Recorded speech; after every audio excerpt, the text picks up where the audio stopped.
My next guest is also a professor. He's associate professor of history from University of Calgary. His name is David Curtis Wright. He's studied Mongolia history. And let's connect to David. Hello, I have audio but no video. Can you hear me? We can hear you. Okay, my video is not working. I'll just have to do it audio only. Sure, that works. Please.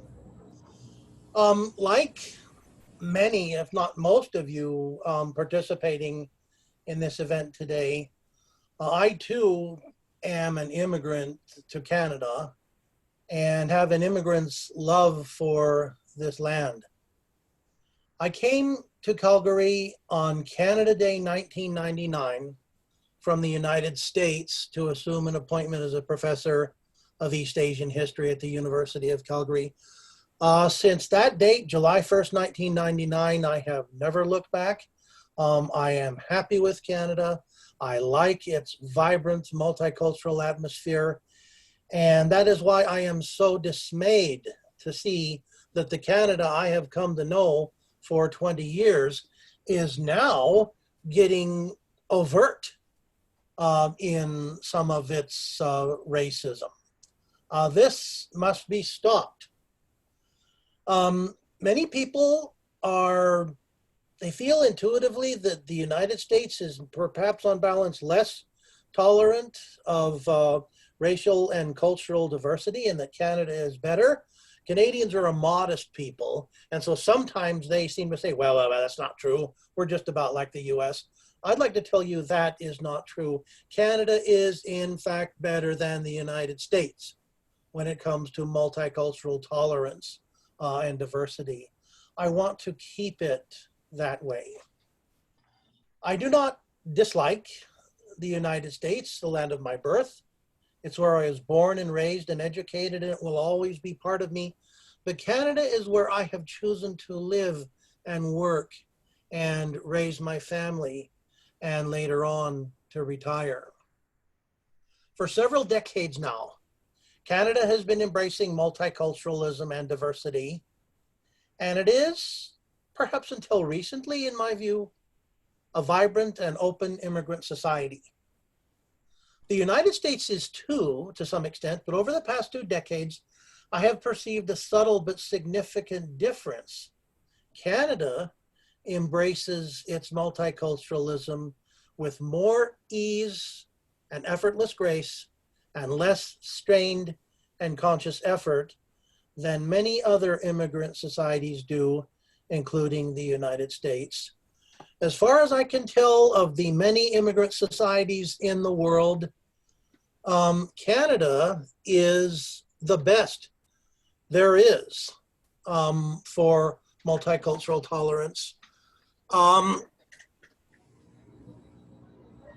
Let's see, somebody has put up a thing. I cannot see the text of my speech anymore. Could whoever put this up, please take it down again so that I can see my speech. Thank you.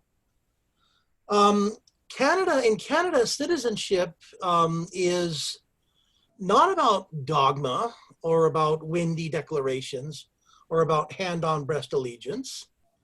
It seems to me that it is simply about being a decent, tolerant, affable, and cordial human being. Canada has been doing, in my view, remarkably well. Here, multiculturalism is not so much an ideal as it is an obvious fact, and Canadians have been trying their level best to make it work. I think virtually every Canadian knows in his or her heart that racist behavior or expression is not good form and should certainly be avoided by responsible citizens. Hate and intolerance simply do not belong in Canada anymore. Canada is, in my view, the best there is for immigrant societies, and that is why it is so urgent that Canada as a multicultural tolerant society not fail. Canada must succeed. It is in fact a model for the rest of the world for immigrant multicultural diversity. Canadians are very modest, don't want to recognize that all the time. I like to shake Canadians up and said, look, you need to recognize this and recognize what you have. I am someone who chooses to wear a face mask when I am out in public, and I appreciate the atmosphere of freedom and tolerance here when it comes to face masks. My relatives in the United States tell me that face masks are highly politicized. Politicizing face masks? That seems insane to me. Here I can go to a supermarket or home improvement store wearing a face mask and not worry about some glazy-eyed fanatic coming along and getting in my face, hassling and harassing me for wearing the mask. In this way, I feel freer in Canada than I would in many other regions and jurisdictions of the world. It's pretty much live and let live here, or it has been. We must not allow the bigots to take over and change the Canada that we have all come to love and treasure. We must never allow the specter of intolerance and bigotry to haunt or stalk the peaceable, tolerant, diverse, free, and affable Canada we have all come to know and love and embrace. We must vigilantly detect, confront, and exorcise this specter from our midst, lest it consume and eviscerate us from within. We do have, virtually all of us, one weapon in our arsenal that can be very effective in combating racism: our cell phones. If you see racist or bigoted behavior or expression, take out your cell phone and start videotaping. Then contact the police with your videotape and then post it on social media.